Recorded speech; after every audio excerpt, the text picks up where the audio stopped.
Living overseas gives you the chance to meet people from all walks of life. New friends are always coming. Old friends sometimes go. It's just how things are around here. A friend heading home for greener pastures is bittersweet for a possible lifer. On one hand, you're happy because their excitement for a new beginning is infectious. All the possibilities of home, old friends, holidays, family. On the other hand, a part of the community, a part of your social circle, a familiar face at the bar, a regular name on your recent call list. A part of you leaves. I say all this as I reflect on the words of a departing friend. Be the glue, he said. You're going to see lots of people come and go. Lots of friendships strengthen and break. But there needs to be a base to support it all. The middleman, the common denominator, the glue that holds it all together. Be the glue for our friends. Be the glue for the community. To that friend who may be listening, if the Wi-Fi can reach that far, your wise words are still with me, and I'm trying, but my efforts are modest in comparison to those of today's guest. I am but a bottle of Murpur compared to this tub of Kangyok Bonde. Today's guest is Jason Teale. He sat down with us to discuss his interesting career in photography, his role as a community leader, and also some of the current challenges of running Ulsan Cities' biggest English resource, Ulsan Online. Hope you enjoy. You are now tuned into This Korean Life with your hosts, Brian and Nate.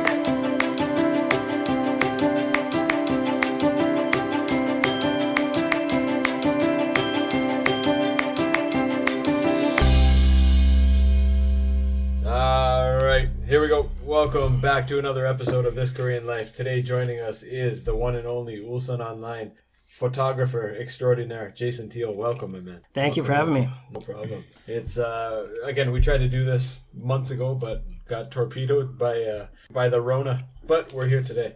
I just want glad to have you on. give a quick shout out to the Tampa Bay Lightning 2020 Stanley Cup champions. Congratulations, gentlemen. Tampa Bay. Fresh in, right off the press. And Chucky MacArthur, winner of the pool. Congrats, buddy. You, I think you're most known here or most recognized here for your work on Ulsan Online.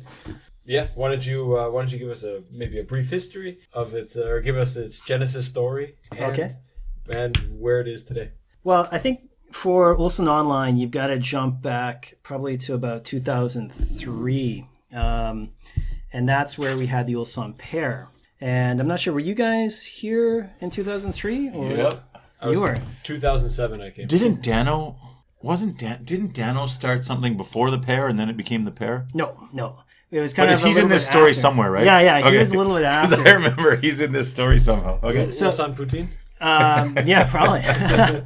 But basically what it was Finn Madden, myself, and a few other guys, we started the Ulsan pair, I think probably summer of 2003. And actually, I interviewed Troy when he just opened the bench as one of my first projects. So we ran that until I think 2008 was when we finally put the nail in the coffin on that one. I went back to Canada for a short bit, and then that's when Finn sort of put together a rudimentary site called Ulsan Online, and essentially he took the content that we had with the pair and put it online, so they copied the maps over. And then when I returned in I think February of 2009, we sort of hammered everything out. Marty came on to code everything, and then I think Finn left. Geez, when did Finn leave?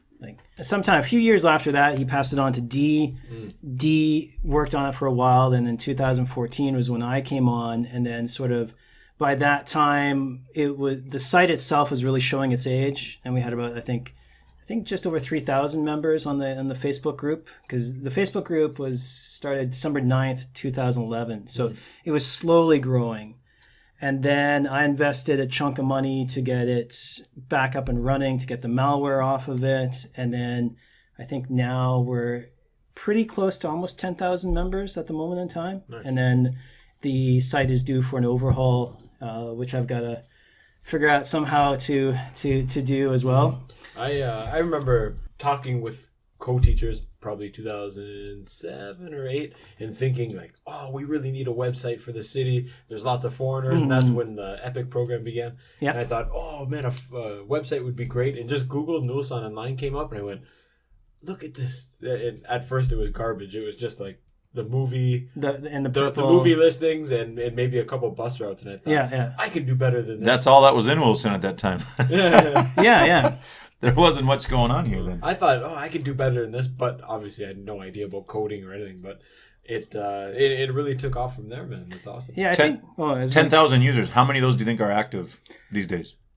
Usually per day it varies. I think anywhere between like 300 to I think I've seen up to about 1,000. What determines active users? That's the like as I said, there are some. Are we talking pandemic numbers? Yeah, exactly. I think there's a lot of people who read, and there's a number of people who actively contribute. Sure. But I wonder, due to the transient place or job that most people have here coming and going, once they leave and they're the Ulsan alumni, how many of them, I mean, obviously some of them still read and sometimes contribute still, but how many of them are just sleepers on there, if that's a huge portion or not many or no way to tell? I think there is a large portion of people who have been in Ulsan or are coming back, or we do get a lot of people who are family, actually, of people here that want to stay up to date on what's going on, especially now with the pandemic. So I would say there are a few thousand that are, as you say, like sleepers or people who just want to keep up to date, but they're in myself Canada. included. I see Ulsan Online things pop up all the time, and I should do a better job of contributing, but I feel sometimes other people can answer better than me. Well, yeah, like, I mean, as I've always said, like there's no pressure for anybody to contribute, and like myself, usually in the mornings I'll jump on and see if I can find some sort of answer for, I think like these days there's been a lot of dog stuff, so I'll sift through and try and find a dog groomer for somebody, as I'm drinking my morning coffee. But what are some of the biggest challenges and obstacles you have in running the page on a daily or regular basis? Well, primarily it's a one-man show, and that's the biggest challenge. But I think like a lot of it is right now it's mostly to do with the websites and just maintaining that. So at some point in time, as I said, I have to overhaul the entire website. And the other challenge, I think, is just dealing with people's expectations with regards to posts on the Facebook group that I have to delete. So I've got a lot of blowback from certain individuals if I have to delete their comment or their post or send them a, hey, can you stop doing this? It must be mentally taxing being the online social police. Yeah. And especially for so much stuff that's obviously offside and you can't put that out there. Yeah. And for the most part, like, what was it? This is going to sound like a cheesy quote, but remember there was that scene in, what was it, Batman or something, where there's like some people just want to watch the world burn. There's a lot of people like that, however good intentioned it is. They just want to kick up some trouble and then just sort of back off and be like, oh, yeah, well, it wasn't me. Yeah. Case in point, like I had some people say, well, I'm going to call the cyber crimes unit on you guys. And I'm just like, whoa. Like, just calm down. And, Cyber crimes unit? Oh, yeah. Like, because I don't even Did you dodge taxes on the no income from Ulsan Online? Oh, yeah, exactly. That was, But it was also like, there are some serious stuff that is mentally taxing where like, there was an issue with some of the language exchange groups. Right. There was some harassment and stuff. And all of those messages came to me one night, and there were quite a few. But then, like, the negative aspect of this is where it sort of is taxing, where people are thinking I'm the jerk by suddenly not allowing the language exchange groups to post freely on the site, despite saying like, hey, like guys, like there's some shady business, like let's just work this out. But they're still like, oh, I don't see why we can't just like do this. Well, then you end up babysitting 20 different groups. Exactly, yeah. Sort your shit out and come back. Yeah. But I think a lot of people have gripes with not being able to post freely on what they view to be a free platform. But, if it's not regulated, it's going to be a disaster. You're going to have... Oink. Yeah, exactly.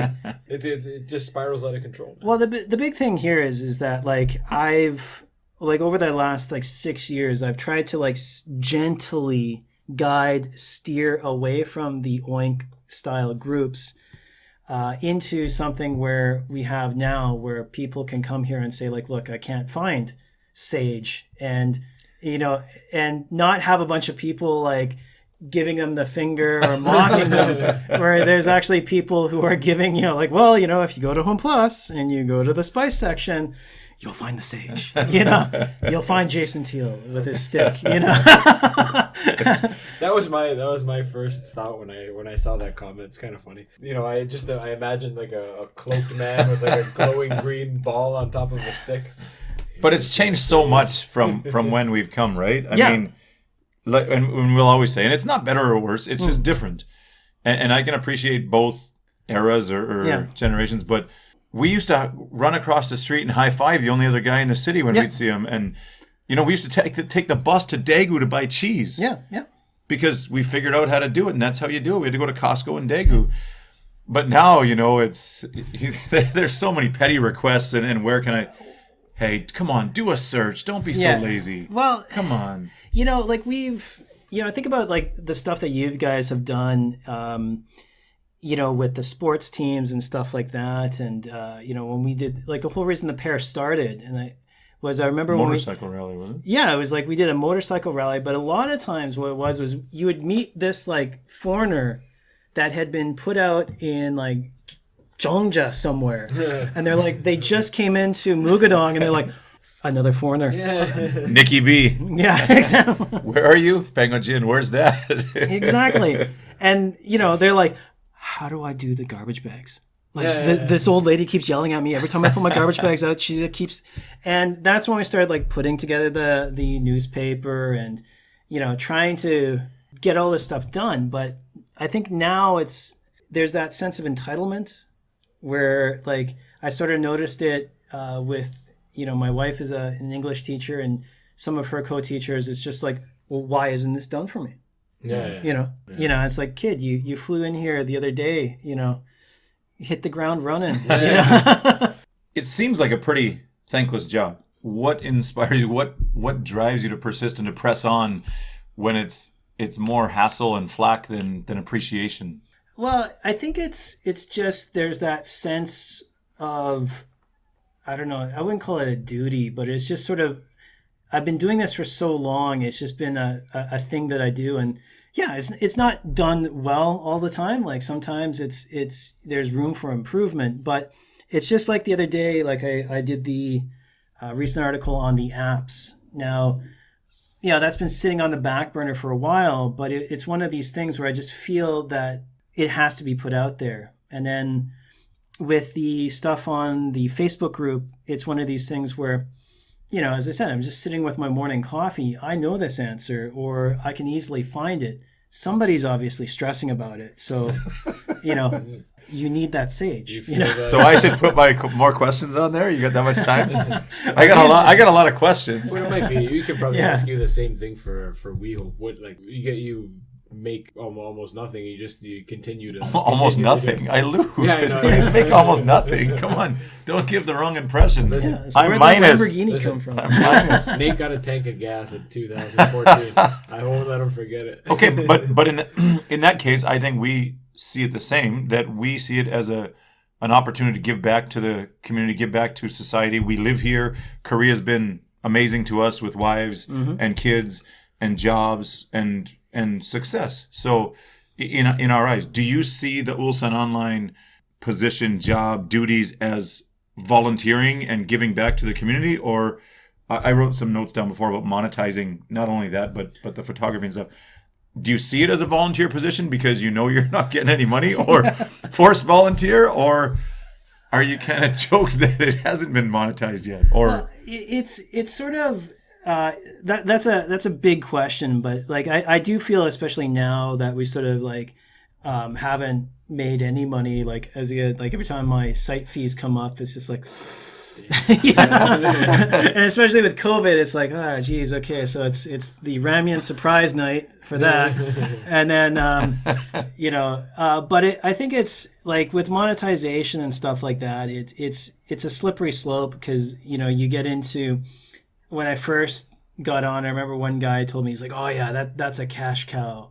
And so I was like, oh yeah. And like, I mean, you can think about like all the places. And this is kind of a funny story because my mom sent me a link to my local Brandon version of Ulsan Online, and their advertising fees are astronomical. And this is for a city of like only 50,000 people.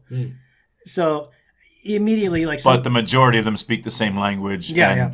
I mean, your target audience here is apples and oranges compared to Brandon. But point being is that like if I was in it for the money, like I'd be doing something like that. But it's nowhere near what it like. If I'm really trying to copy, say, Busan Haps or all those things, like those are businesses. Then it's a full-time job, right? Yeah, and I mean the thing here is I'm running in the red most years with it. Like. Yeah, there's people that contribute for advertising, and the only thing with that I've done is just sort of put up a cash wall for people that are making money off the community.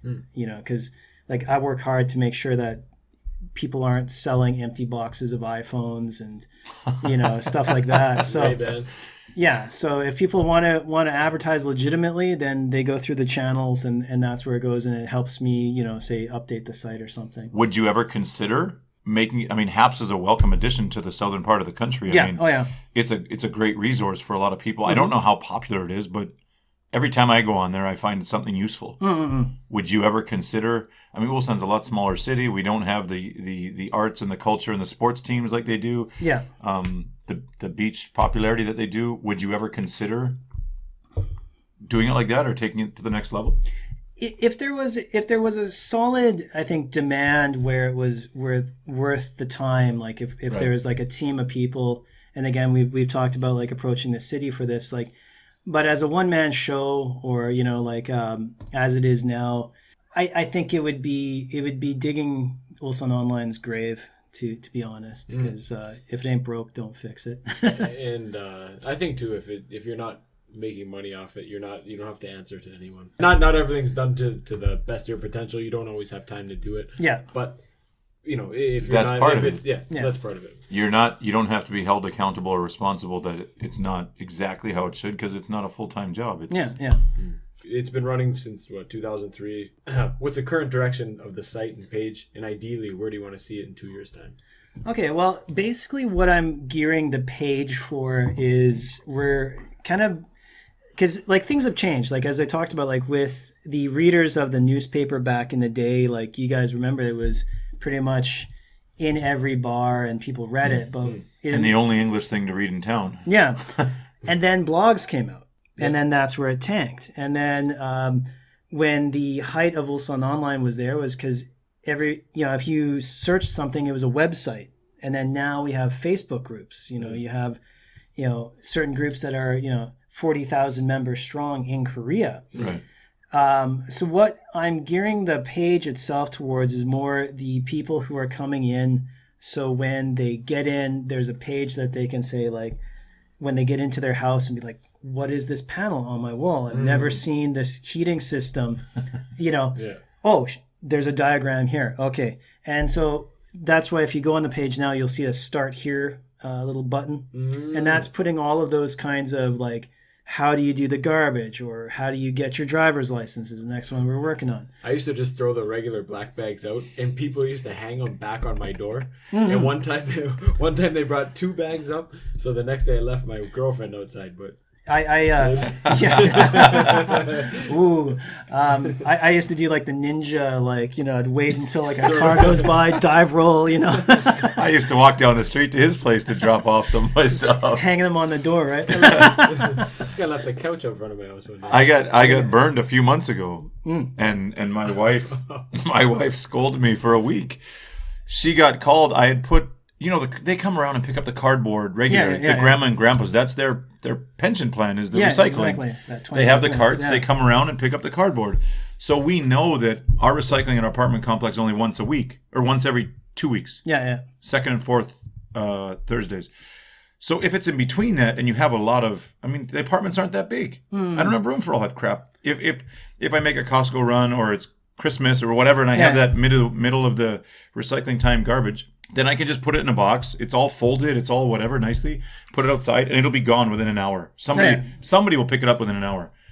Well, a few months ago, I put the box out there, and it wasn't gone in an hour. And everyone who walked by threw their coffee cup, pop can, gum wrappers, chocolate bar wrappers in there. And then it became like the garbage can. Yeah. So someone got choked and went through it and found that I didn't remove the full Tech Bay label. Oh, you got to do that. There was only like 1/3 of the Tech Bay label left. The what do you call Tech Bay in English? Delivery courier service. A third of my label was on there, and it had my. So they went to the Gwali, the security. I don't even know how to say these things in English. The Gwali Ajashi's place. Yeah. And they got the apartment number, my wife's phone number, phoned her at school, and said, "You have 1 hour to get this stuff off the street, or you're getting fined." Oh my God. And she's calling me, and I was working. I didn't answer. I didn't know. I just didn't. I was in the middle of teaching, and so she raced home from school. She had to sort out all kinds of extra bottles and cans and stuff. Brought it back to her. She was furious. How much is the fine? It's $50. Quality Ajashi. I'll pay you $25 to get that shit. Exactly. They don't screw around, man. No. Anyways, that was just recently, and I haven't lived that one down yet. But yeah, like, so the page itself, we're gonna gear it more towards that, because I think like a lot of the, like, because like for us, we joke about this, like, because we can sort of navigate the turbulent waters, the grumpy Gyeongbi Ajashi coming out and yelling at us for where you park the car. When you first get here and you have no idea why this surly old lady is like, you're like, just want to, I want to alleviate that. So I want to have like a page of stuff where, they can go to, and then just focus more on what's going on in Ulsan. Because we used to do a lot of restaurant reviews, and that was great, except the amount There's no more restaurants. Well, yeah, that's exactly it. Like, seriously, like, I sat down today, like, okay, this one, out of business. That one, Flapjack Pantry, gone. Yeah. And then I'm like, oh, shit, I got to go into the map, delete. And, so, like, those are great, but it's easier for that to be popped up on the Facebook page. So it's sort of reimagining what the site itself is used for and playing to the strengths of what the Facebook group is used for. Because, again, like, people want... You want more permanent stuff on the site. Yeah, like, it's sort of the storehouse. Because, how many times do you want to explain, how to put the garbage bags out? Where it's just like, okay, read this article. Have you ever thought about getting that out there? Because I know a ton of co-teachers, a ton of directors, the staff at the college... Mm-mm. I mean, they go through a million headaches trying to explain to new students, new staff, how to do this stuff. Do you have a way to market it or to get it out there to them so that it's more accessible? Because I think a lot of people learn from the grapevine or hearing from other people. But if everyone just said, listen, go to Ulsan Online, start button, everything you need to know is there. Yeah. Is there a way to get that out there? That's the tough thing, because as you said, like, there is so many branches, and this is something that, like, I think it's just what Facebook is now, where it's like, if somebody comes, it's like, okay, we're the epic intake of fall 2020 for the western half of Ulsan, and we're going to start our own Facebook group. But how do we do the garbage bags? I don't know. I heard that you just, like, put them outside and they disappear, magically. And so it's one of these things where, like, it's sort of tricky. And if you guys have ideas, like, if somebody worked at a college that could, like, put the word out, or, like, had this English center, I don't know who could possibly, possibly do that. I think that's a thing that we can work on. I had it down here, collaborating with others in the city. Mm-hmm. That it's, we joke, and there's a couple of these community leaders groups, but they don't do anything. Yeah. They're absolutely useless. They're photo ops and free lunches. Yeah. But they don't get anything done. They're not productive. And we talked about starting one for We Hope, a proper community leaders group with 15 or 20 people who are actively involved in doing good in the community, who can make differences and changes and motivate their communities and gather their communities to do stuff. Yeah. It is very fragmented, like you said, whether it's teachers coming in, or I mean, if you go to Ulsan University, it might be fragmented by nationality. Yeah, they got yeah. the Pakistani group. They got the right. They It all is, hang because out you together. say that, but you don't think I pump Ulsan Online's tires all day in the first 2 months of the class? Yeah. And then my students ask me the same question 2 months later. Where do I buy long grain rice? Oh my God, I told you this. Yeah. Ask anything on Ulsan Online and 10 guys will answer in 2 seconds. Exactly, yeah. What's Ulsan Online? You know the thing I did for 30 minutes on the first day? But, you know, When we were doing the poker run maybe 2 or 3 years ago, I was just happened to be walking around downtown Mugo. Ran into a group of guys. Hey, what are you guys doing? Man, and there was like 6 new guys and one guy that had been at Ulsan University 7 years. You guys coming to the poker run? What's that? I'm like, you must know. You're on Ulsan Online. He goes, what's that? You've been here for 7 years. I remember that guy. yeah. You've been here for 7 years. They were You didn't know exchange. They were exchange students, Oh, I wow. don't. and he ended up staying and doing his masters and everything Oh, else. wow. How do you actively avoid that? Well, I think like a lot of times, and you guys remember this back in the day where you pointed at the group dynamic right there. There's like that one leader, and he's the guy. Like, I know this stuff. You know, newbies, follow me. And if you've ever been at an epic orientation or had the unfortunate thing of being pulled into the epic training. Yeah. Where it's like, Have you seen the one guy's live tweeting or his live? yeah, exactly, review of yeah. it? It's funny. How do you say hello in Korean? We've already been here for 6 months. yeah. Or it's like, okay, we have a long-term teacher, Peter, please come to the stage. He's been here for 1.5 years. Yeah. And, like, I remember the one guy, he's like, how many people have been here, like, longer than 5 years? And, like, half the people put up their hands. Longer than 10? Like, longer than 15? Like, I'm just the last guy. But, the problem is that they're trying to blindly lead a group of people, and they're sort of kind of tucked into their own realm. Where most of the people now, if they do a search for Ulsan, they're stumbling across us, but it's still an issue of, there are pockets where people haven't yet found it, or it's so fragmented that they do a search for Ulsan and it's the Ulsan intake of 2021, at 2 p.m. that sort of thing. We need some DMZ tactics, man. Those big loudspeakers and exactly. all over the. Yeah, we need like was it like the you probably remember the WHL when they had the T-shirt guns on the back of the just like It killed Maud Flanders. yeah. If there's anybody out there listening, who would you be interested in collaborating with? Who do you think could help make a difference and to make it a more efficient or effectively run website and page? ESL hacker. Yeah, maybe. I heard those guys are hacks. No, I'll turn this around and say, like, if you have the time and the ambition, anybody, contact me. And because I think, like, what I want to open up is I'm getting a little bit long in the tooth. And, I mean, there's some stuff here that, I just overlook on my day-to-day basis that, kids stumble upon, that they get a little bit tripped up on. So if people are willing to put the time in to help out, if they have the skills, then by all means contact me. Like, because the biggest challenge I have is that, like, there's people who come to the table, hey, can you promote this? Can you promote that?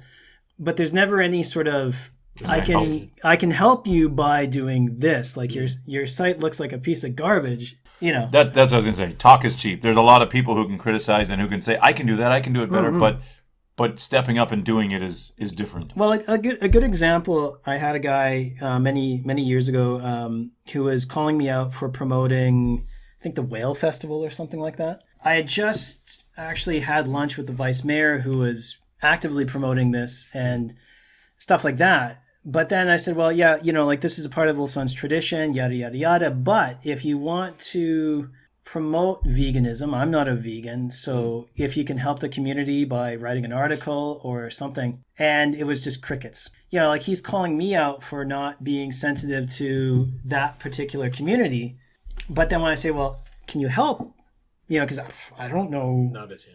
Yeah, there was nothing. And I think, like, that's sort of, because I can't speak for the challenges of everybody, like. Why not, Jason? How often do you put something out there, looking for contributors, looking for help, looking for people who can do front end, back end, whatever work. Well, here's a good example. And if you do that, do you get any responses or no? If you check my last 2 posts on simple things like ongoing events in Ulsan and map suggestions, nothing. And, and for me, like that sort of is the challenge because like, that's just a basic thing because I know people are probably out there like, I checked that calendar and man, there's nothing. I wonder if that's a symptom of Corona, or I find in my classes these days when even asking some people, what are you doing for the holidays? It's like, are you going to your grandma's house? Or ask an older lady like, hey, you going to the in-laws house? They're like, oh, no, I'm staying home. I'm staying. Maybe people are apprehensive to talk about their plans. But but I mean, like on the flip side of that, but I'm pretty sure that in watering holes around the city, there's a lot of constructive criticism somewhere. All right, man. If Ulsan Online didn't exist, there'd be a lot more difficult times for people here. Let's change directions a little bit. Okay. I saw you got a new project started there, the Sajin. And I mean, this obviously will tie into the photography stuff too, but one, I guess, because it's related to everything you do photography, where did you come up with the name the Sajin? And if you could just tell us about the new podcast, just started this month. What's the concept? How did you decide to start, and what are you looking for? Well, first things first, the Sajin basically came from, I ran a contest years ago on my blog, and one of my friends, Chris, who he used to have a fairly popular blog. I can't remember the name of it now, but he's a game designer now in Eastern Europe somewhere. But yeah, he won the prize, which is the Sajin, which came from, against my blog brand, means, photograph in Korean. The podcast came out of boredom, perhaps. It was sort of a thing of people were like pushing for this medium or something else, and I have got a face for radio. So YouTube's not my thing. I tried it. You were doing the online instructional tutorials there, right? And funny story behind that. I pretty much got like dragged through the coals, despite having a master's in education, despite having this career in photography. I got reamed out by a couple of people, and it sort of took the flavor out of the online tutorial thing. They're questioning your qualifications? Oh yeah, everything. Basically what happened was one of the big photographers, and I mentioned this in the first episode. Those were middle school kids? They acted like it, yeah. Well, it's sort of funny because like when I looked at the guys' qualifications, like they were the same as every other photographers out there. It's just I've been taking pictures for 15 years and figured it out. Yeah, I've got a YouTube site too. Yeah. But what it was that like, and this is a good thing, is whenever you do anything online, you got to put your best foot forward. And I had a website that I thought was okay, but on the grand scheme of things, when you have thousands of people looking at it, I could have updated it a little bit more. And so like there was a couple of articles that were just basically not so nice. And it took the flavor out of that. But also too, like, I think for me, I don't like being in front of the camera as much as I like being behind the camera. So the podcast was something I thought, well, I do a lot of ranting in my car. I think that's a carpool ranting. Yeah, exactly. Like, dude, put a camera in the car. That's deadly. And I can talk about Trump, like every other white guy in America. But so I just thought I'll give it a shot. And I've got like 90 days on this free subscription. And I think if it turns out in the end that like my mom, my wife, and maybe some random person listen to it, maybe I'll like pull the plug if it goes somewhere, because I'm not looking. But you already have 50 downloads or something you showed. I got about 100 downloads now. There you go. Wow. But like it's just like my expectation is absolutely zero. Right. That's when we started this. Yeah. We don't go out with the boys anymore. I said in the last one, we don't go with the boys drinking anymore. We have kids. We're responsible adults now, and Really? and this is where we get to hang out. Yeah. We don't get to go to the bar and get drunk on Friday and Saturday anymore. So, Really? or we choose not to. Oh, okay. I'm looking at this guy. He's got shifty eyes. No, I haven't drank in Is it 2 me? years. You know, with the guys, I mean, it's golf, soju, smokes, and I can't drink that much soju anymore because I haven't done it for so long. I don't smoke, so it's it's like going in a horror house. Freudian slip there. It's just not my thing anymore. Yeah, And the kids are going to be up and going to be getting the fifth degree from my wife. It's not worth it. I don't enjoy it. The 5th degree, shit. I've only got up to the 3rd degree before. I'm only on 2. I much more prefer to get up and hang out with the kids, and so we get our time here now. Yeah. So. Well, yeah. And I think with the podcast, again, like it was just testing the waters because, like, I mean, that's the medium. Like, I know you guys are doing an awesome thing here. What episode is this? 24. 24 now. Oh, okay. Coincides with the number. Yep. Yeah, so you guys are 24 episodes in, and I mean, like, it's great to listen to, like, on my way to work and stuff like that. And I think a lot of different things are on podcasts these days, and you don't have to have a video camera set up. It's just that's what I like about them. There's something for everyone. Yeah, you can find something that interests you. Yeah, exactly. There's so many of them. There's something for everyone. Whereas he's got his playlist on Overcast. Yeah. But it's funny too. Again, we started this with no intentions of reaching anyone. Maybe a few guys who have gone back home who can enjoy it. But I'll get a message now like, "Oh, bro, you're still in Korea. I listened to that. I liked episode 16." Or like, people listen to this shit even with brutal audio on some of them. He told me the other day. He got one from a relative at home. Jeff drinks 6 liters of Coke a day? Holy man. Oh, yeah. That's funny, yeah. It was for my brother, and he was saying he's a big fisherman. Oh, yeah. And he takes my cousin's children out who are now university students. Mm-hmm. He takes them out fishing. He said they listen to the podcast for, an hour and a half, 2 hours. Yeah. And they laugh at stupid stories or just maybe like hearing my voice. Yeah, something like that. So you're starting out pretty short. I listened to 2 of them. They're about 10 to 12 minutes or whatever. Yep. Is that the intention because that's people's attention span these days? Are we totally missing the boat at 2 hours? or is that the intention just to try the 90 days and then you might get into more depth? No, yeah. You're doing specific topics, right? Yeah, like I'm doing very specific. But I think that's like, it's a blend of all of that. Like, I mean, I like the long podcasts, but for topics like this, especially for the medium where I'm talking about places, like I don't want to get into like detail, like Gyeongju, land of history. I want to basically like the whole premise is centered around something I brought up I think in episode 2, where it was when I talked to professional photographers about Korea. There's that crickets again, like they were like, oh yeah, we're going on our Asian tour. We're going to go to Japan, China, Thailand. I'm like, what about Korea? I think once we like wind back around, like we'll fly through Seoul, maybe, we'll take some pictures through the airplane. And so I really want to get, people outside of Korea sort of interested and not beat on a dead horse. Mm. So a lot of the topics will center around places that I shoot, people who are involved. So I've got an interview that I just did with Peter DeMarco that's about 37 minutes long. So it'll vary, but it's just, right now just keeping it short and sweet. I love the lighthouse. Your Instagram page are Korean lighthouses. I don't know what's attractive about lighthouses to me, man, but... just seeing them all together. Yeah, they're so cool.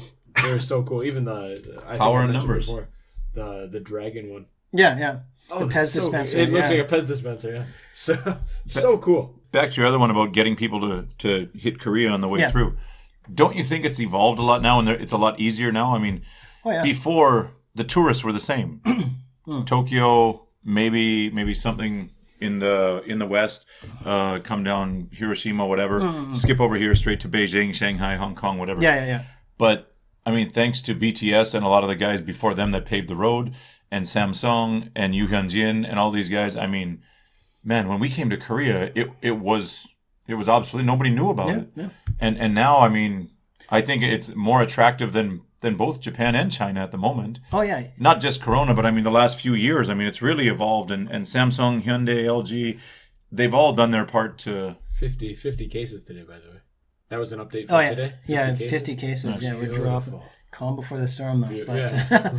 but no, I think it's getting better. It's just I think that the people who are coming over are completely different.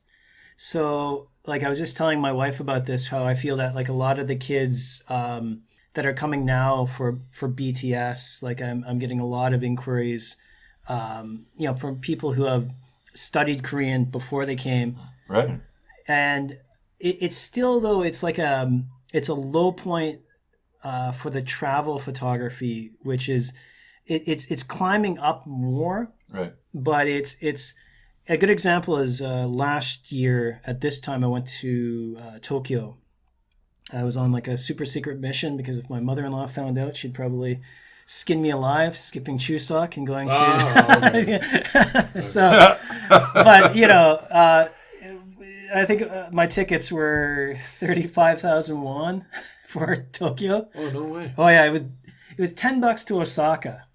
That's how cheap they were. Is that one of those $10 to Osaka and $500 for tax? But that's No. that's the cancel Japan or no Japan. Yeah, that was the height of the All the- like. So like they were like literally like it was dirt cheap. So Camera check. Uniqlo jacket check. yeah, exactly. Yeah.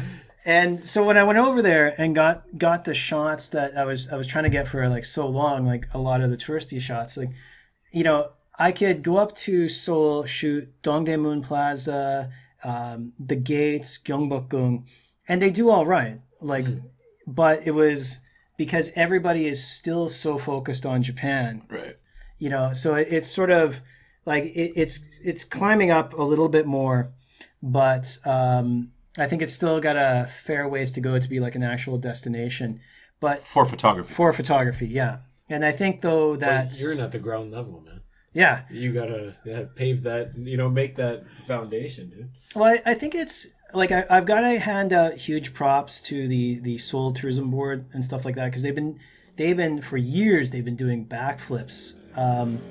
Even before BTS, like they had like I went up there with a National Geographic photographer, things like that, where like how they got these guys in just to bum around the city with us was amazing. But their whole purpose was to get these shots out so people can see the beauty that is in Korea. But I mean, now you have so many international students coming now, Yeah. especially from Southeast Asia and Central Asia.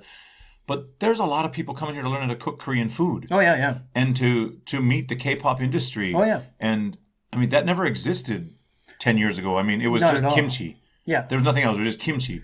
But now, I mean, now there's so many dishes that are becoming popular, and the whole culture is just really caught on and made it easier. Yeah, and I think like it's a sign of the times because you've got more content on Netflix, so people see like what's the big Kim's Convenience. Kim's Convenience. Love that show, man. Oh, it's amazing, and like I always thought it'd be great if they did like a like a side season in Korea. Like I think they finished off where the one guy went to teach English here, but. Really? Oh yeah. I think that's how the last season ended or something like that. But Kimchi? no, it's the weird white guy. From the... No, Anyway, I so- stopped watching after season 2. But like I think with like the Korean dramas, like a lot more people are coming here. It's just I think the destinations are what like because it's people are coming to consume the music, the culture. So again, like in time, Haeundae Beach or maybe places like that will be up there with like the Thai beaches, Phuket, something like that. I also think that the Korean populations abroad have, they have a little bit more mojo now instead of just being those Koreans. Yeah, exactly. Now they're, Parasite, BTS, kimchi. Exactly, yeah. And now you see kimchi everywhere at Yeah. home. And you see the Korean culture, where it used to be just Chinatown and Little India or Little Italy. Now Koreatown is popping up and becoming a lot more popular in other places. Well, it's amazing like where you find Korea abroad. Like when I went to Saint F X in Antigonish, the IGA had kimchi, it had ramyun, it had seokgong, you know, like all these, like, and But now the kimchi is more like tomato sauce. exactly. Right? And I mean, you now wouldn't think it's Italian. Tomato sauce is Canadian, and now Yep. kimchi is almost. I mean, it's not Canadian. Don't tell Koreans it's Canadian, but no. I mean, it's becoming not a staple, but a Ubiquitous, common yeah. food. Yeah. Again, after if the numbers start pumping up after 90 days, what do you want to do with the podcast? I think it'll just blend nicely with the blog that I'm doing and just complements the whole sort of thing. Because, like, again, like, my expectations on this are, like... You can't, I think these days, too, you can't be just unidimensional. Is that... You Is can't. that a word? Yeah, no. Is that a word? It's a cousin of the unibrow. Yeah, exactly. Uniqlo. Eunuch. Yeah. But no, it's true. Like this has been sort of I think the biggest change or a challenge for a photographer these days. You look at guys like Peter McKinnon, who's a Canadian photographer, and one that I look up to quite a bit. They're not photographers. Like these guys aren't the Joe McNally's or the Cartier-Bresson, those guys anymore. They're Henri Cartier-Bresson. You know, they're like Multi-talented. They're multi-talented. Like, I mean, we know Salgado from his photos, but he didn't have a YouTube channel. Now, in order to get up to that level, you have to be like that guy who's spinning plates, like YouTube channel. Masterclass. Yeah, masterclass, all of these things. Buy my presets. Oh, I got jewelry now here. You know. Ray-Ban sunglasses. Exactly, but they're Okay, so this is one of the things I wrote down then. Yeah. How I thought all this social media and stuff, I thought the millennials do a pretty good job at it. They're born into this system. Yeah. I mean, man, for us just doing the NGO stuff, it's time consuming. It's not what I love to do. I love to have contact time. I want to try to make a difference. I don't care about doing all the online stuff and self-promoting and picture. I hate that stuff. Yeah. I'm not interested in it at all. Sitting at my computer, you know, hashtag. I don't like that. The young generation does it so fast it doesn't even affect their lives, it seems. Or it's so incorporated, it's just natural. But I've never seen a guy with as much stuff as you have when I was looking. YouTube, Twitter, Facebook, Instagram, podcast, photo walks, photo channel. How on earth do you organize and prioritize all of these bloody things? And how do you stay active enough to make them relevant? Like on the podcast, you're answering guys' questions. Yeah. And on Ulsan Online, you're mediating between a couple social media wars. How do you prioritize? How do you deal with all that stuff? He's pointing at his coffee. Yeah. Well, it was one of these things. To kind of put the lineage behind this. You guys are from good old Canada, and if you think back to your family, and my dad was a guy that was into guns, and he was into the local wildlife association. He was doing about 5-10 other things. I remember like most of my growing up was basically being drug along, you know, to random spots with my dad. You know, like we'd go to the military base and, you know, like don't touch anything. We got to pick this up. And then we'd go to this, we go there. And it was one of these things where as I got older, I couldn't figure out why that guy got up at 5 o'clock in the morning every single day. And this was why. And he always had this expression called burning daylight. And now it's the same thing. Like if I have to get up to get a sunrise shoot, I'm up at 3:30, 4 in the morning. I'm off to Gompo or somewhere. And then while I'm waiting for these shots, I'm like seeing what disaster happened on Ulsan Online, you know, who offended who, so delete, you know, keep it civil, guys, and then, you know, all of this at the same time, and then it's just it becomes sort of a cycle, and you know, coffee after coffee, you're running on both cylinders there. So what do you do to unwind? Basically, more coffee. More coffee. Cafes and coffee. Look over my pictures. Yeah, like exactly. Like I popped a couple uppers. Yeah. Well, it's exactly. I think a lot of times it's just taking stock of where you are, because like a couple of mornings ago, like I had the coffee. I think it was where was I? Oceanside somewhere, some little town. Waves crashing in, sun's coming up. and it was just a pure moment of peace. And there's like, I remember an old guy came around, kind of nodded at me, and it was just that communication was all it needed. It was just that moment, and that's sort of where, like, when you talk about photography, like the places I've got into, not just in Korea, but like I was a little while ago, I took a trip to Fukuoka, and I was at some temple. This guy just waves me over, and I thought he was gonna read me out for taking pictures. He's like, no, stay. Opens the door. He's like, this is our prized float thing for the festival that they're doing that day. He's like, it's like centuries old, and he's like, if you want to just walk around, there's people playing instruments over there. And I was just like, and it was just so peaceful, and those are the kind of places where, like, you just take a stock of, I'm from Brandon, Manitoba, and I'm standing in this ancient spot or on the beach side in Korea. One of those moments of realization. Yeah, where it just like smacks you and says, hey. I get those lots.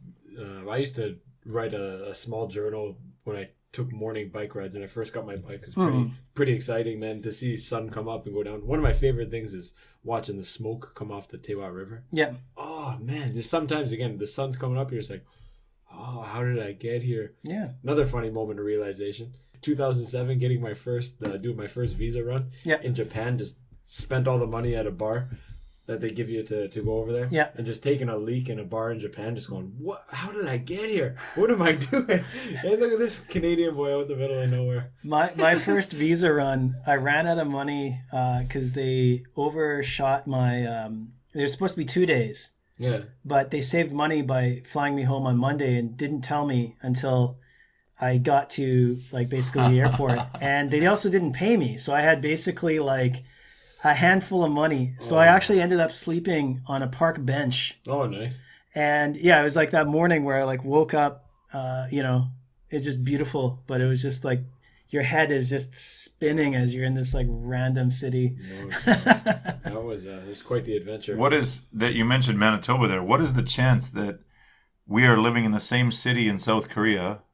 We've both lived in Thunder Bay, and I've lived in Winnipeg, and you in Brandon for a while. Yeah. I mean, it's a small world, boy.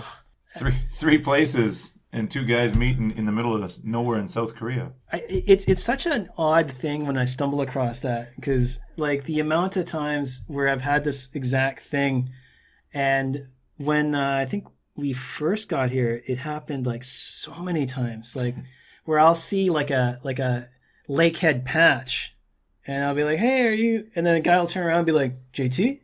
And you're like, what? Yeah, these aren't famous places. Like it's one thing if it's New York, LA, and something else, but just random Joes in random places around the world. What about your ring? The X-ring. The X-ring? Big D's got one of those, doesn't he? Malcolm X? Saint of X. Big D's got one of those. I think you guys, if you have one, isn't there a special handshake? Or I don't know if I'm a member of the Illuminati. We share the power, But even that too. Like I was up in Gyeongbokgung photographing, and I had my ring on, and some guys just like, "Hey, Saint of X."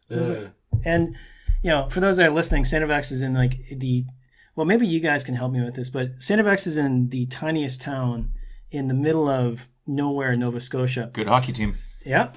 Better than the Thunderwolves? Lots of good hockey. Thunderwolves. Yeah, it sounds like they're unbeaten. T-Bay Thunderwolves, man. They didn't exist for long. No. or they've only existed recently. But I gotta ask though, like, what is it with Nova Scotia and like the universities in nowhere land? Like, I thought, Acadia was in, this huge, Halifax, but it's in Wolfville, Saint of X. Is there a reason why they're like in these little tiny towns? Like, you're asking Mr. Niagara Falls who never left Ontario. Oh, okay, You're asking a guy who never left Ontario. I thought you were from Nova Scotia. Nova Scotia? Yeah. You got a little bit of East Coast. I don't. He heard about it in his French class one day, but that's what. Do I have an East Coast accent? I was gonna make a joke earlier about you being Troy's interpreter, but that's. But yeah. So the ring is the grad ring from Saint of X, and it's sort of like, I think, a tradition that when you graduate, you pick one up. So cool. I mean, that's it, and it's cool to go around and meet someone from, the smaller the community or the smaller the group that it comes from, the cooler it is to see someone. Right? It's actually kind of funny because I ended up, you talk about weird occurrences. Out of the blue, a couple of years ago, I got an email from Thunder Bay Lakehead University saying you want to make a contribution? Well, that was, I think, part of it. But they're like, the president is in Busan and he wants to meet you. Really? And I was like, hey, how did you get this? I thought I deleted all those like alumni connections, but they're like, no, he wants to have coffee. And then it was like that awkward moment of when you shake hands and he like, oh, you also went to, it's like, oh yeah. That's funny. But yeah, it was an interesting conversation, just a little bit surreal having the president of your former university here in Busan. No doubt. But I think they were making a big push to attract more Korean students, which would be a harsh reality, I think, for them. So speaking of the prairies and the East Coast back home and Thunder Bay, I mean, they're all, I think of Canada as one of the most scenic countries in the world. And it's so diverse, east to west and north to south, or south to north. Are those part of your inspiration for your landscape photography, or where a lot of your stuff is sunsets and landscapes? Where does that inspiration come from, or why did you get into that particular style of photography? No, it was here. Oh, really? I mean, when I went back home, I wouldn't say I was uninspired by the landscape, but you got winter peg, like it's like, it's amazing. Yeah, well, it's wide open, and for me, when I started getting into it, it was a long road back to find the interest in it. And this is something that is kind of a weird thing. Like when I got into photography, I was blown away by the size of the cities here. I was blown away by the ocean. And it took me a long time. Like when I would go home on a rare occasion that I would do, my camera would sort of like collect dust. And because especially as a single man, like I was just like, oh my God, like I worked for Manitoba Hydro. I spent every summer driving those prairie roads, like mile marker number 52. Okay. And it was just boring landscape for me. And then when I got married, and I remember the first time my wife went home, and you guys probably have this experience too. You live in the countryside. Like Niagara Falls is not the countryside. Yeah, exactly. What's the population? 75,000. It's a country. Yeah, exactly. Yeah. And when even actually in 2018, when my wife and I, we sort of did like a road trip, and it was the first time, like, because usually we ended up like in the midnight somewhere, so she didn't really see the expanse. And I remember, we jump into the rental car, and she was like, whoa. And it was just flat. And for like an hour driving, she's just like, stop the car. I really want to take this all in. And it was at that moment in time where I sort of started to appreciate what aspects I was sort of overlooking. Because, I mean, as you mentioned, like with the prairies especially, like for a person that's grown up in the city, stepping out and like... It'll blow your mind. Yeah, like... Well, for her, what it was, I think one of the times is I just told her, I said, like there's not a single person in a 5-kilometer radius of where we're standing right now. And she said, oh my God. And when we were up in Riding Mountain National Park, and that was one of my all-time favorite places. And yeah, that totally, like, she was just like, so there's nobody around. I said, yeah, there's more buffalo and bears here than there are people. Well, I remember the first time, we went back to Ontario to my brothers in London and, hung out in Toronto for a little bit. But once we went back to Mom and Dad's just east of the city in Winnipeg. So we take the North Perimeter around from the airport. Yeah. And we're probably about 45 minutes to an hour, depending on traffic. And you take the North Perimeter and then, you can see the city. On the inside is the city and on the outside is starting to get pretty farmy. And then once you get off the perimeter going out east, and that's it. It's just as far as you can see, right? And she's like, where are we going? Yeah. I said, well, this is where you said they live in the city. Yeah. This is the city. People choose to live here because it's considered to be safer and whatever. And we all drive into the city, but this is called the city. Yeah. And we're 10 minutes from the perimeter. Yeah. But it looks like you're on the moon. Yeah. And then we went on 2 dirt roads and she's like, this isn't anywhere near the city. I was like, the city's right here. It's only 10 minutes and you're on the edge of the city. So For her, I mean, the look on her face was, "Are you sure this is where they live? What kind of place is it?" And I was like, "Wait till you pull into these little towns and see how amazing they are." Exactly, yeah. And she was just... The concept of time and distance is so different here at home. Like at home, driving 10 minutes or 15 minutes to the gym is or 20 minutes to work. Here, 20 minutes to work could be like my house to Nate's house. Exactly, which is it's like 2 kilometers. But it's also 20 minutes to go to hockey, and it's on the other side of the city. Yeah. It's weird. And this is 1.2 million people, but Winnipeg at 750, it could take you 2 hours to get to the other side of the city. Well, and that was one of the things, like, I was doing a class a little while ago, and I said one of the biggest concepts that you have to grasp in Canada is you don't measure anything by kilometers, it's by hours. Like, I know that Brandon to Regina is 4 hours away. I know that, like, Brandon to Calgary is 14. Yeah. I can't tell you how many kilometers that is. It's just because, one of my students asked me one time, he's like, Jason, how come you people don't fly? I'm like, well, that's expensive. We just had to drive. And he's like, isn't that the same in gas? And I was like, yeah, probably, maybe. Depends how many people in the car, right? Yeah, exactly. And, but it's just sort of like, we don't think of, driving as an inconvenience. Yeah, like my wife was, when she came, she wanted to go and see Thunder Bay. And I said, Why? well, yeah, it's 10 hours. Why? I don't City know. of Champions, buddy. City that killed Terry Fox. Don't forget it. Yeah. Well, we put up a monument. Yeah. But yeah, she wanted to check it out. She thought it was like Winnipeg distance. Yeah. And she's like, okay, so let me get this straight. How far is it? I'm like, it's about 10 hours away. She's like, why did you go there? And I was like, they accepted me. Yeah.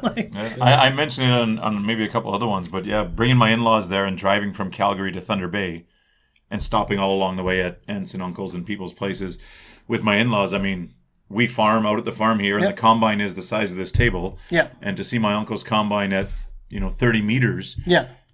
And he goes, you could harvest the whole country in a week. Exactly. The whole country. And here he's like, where does the property end? And I'm like, you can't see it. It's miles down that you can't see the end of it. It's just so. That's why I say, like, I mean, we moved there in '96. And coming from Thunder Bay, which is a very outdoor-oriented city and very old style. I mean, it's nothing to do with city living. And everyone plays in the outdoor rinks growing up. Everyone goes farming or camping and hiking and canoeing. And that's how we grow up. But when I moved to the prairies, I was like, wow, I'd been out there, but I just never understood the vastness of them. And every time I go home from Korea, because, I mean, these are big mountains to me. Munsu's a big mountain to me. At 400 meters. And I've been in the Himalayas. I've been to Everest Base Camp. I've done lots of these things. But, man, going home to the prairies, I still go, wow, this is amazing. It's incredible, especially when the colors in the fall. It's really, really beautiful. Well, I think, like, too, like when someone sees it for the first time like that, like with my wife, like we typically go out to the prairies and then we take a pit stop in Vancouver. And the last time we spent a couple of days in Whistler, and I said, you got to go to the top of the mountain. And she's been, Munsu, that sort of thing. So, like, she asked the lady, she's like, oh, how long does it take? And she's like, probably 45 minutes to an hour. And my wife kind of looked at her and went, are we hiking it? And she's like, no, you take the gondola. Yeah. Well, 2, maybe 3 if you go right to the top. And I was like, what? And then, so when we get in and they're like, all right, we got to change here. We go further up. We got to change here. There's like no more trees left. And then we take like the rickety one all the way up to the top. You're in the clouds. And she was just like blown away by this. This isn't the Yeongnam Alps. Skiing. The monorail. Skiing's funny too. How is that done? What's that? The monorail? I think I think it broke actually. No. Yeah, I think it broke. Anyway. It's funny too, asking people here who go skiing, how long is one skiing run? 45 seconds to 2 minutes. What about in out west? I think some runs are 30 minutes. 2 hours if you go right from the top of Whistler Blackcomb. No. Yeah. Oh, you can go all sure. Like that was the thing. Like if you go right from the top, like if you're able to ski the Black Diamond, and I mean, I like when we did it. Like I used to be a snowboard instructor. Even then, like it, your sphincter's puckered. Like it was a solid. Like if you tuck, you can probably do it in an hour maybe, but like 2 hours, I would say on a given. Well, that was always the best part of going to the real mountains was the last run of the day. You go as high up as you can, and you could be skiing an hour after close because that's how long it takes to get down to the chalet. Yeah. Oh, baby. So that's awesome. And like I mean, it's just like if you go out there, it is just mind-bogglingly beautiful. He'll never leave Ontario. Yeah, exactly. Easy. So who are back to the photography stuff? Yeah. Who are some of the guys that you look up to or that you aspire to be like or that mentored you? Or You mentioned some names before. Oh yeah, I did. Well, I think the biggest one that comes to mind is the late David Harvey. Yep.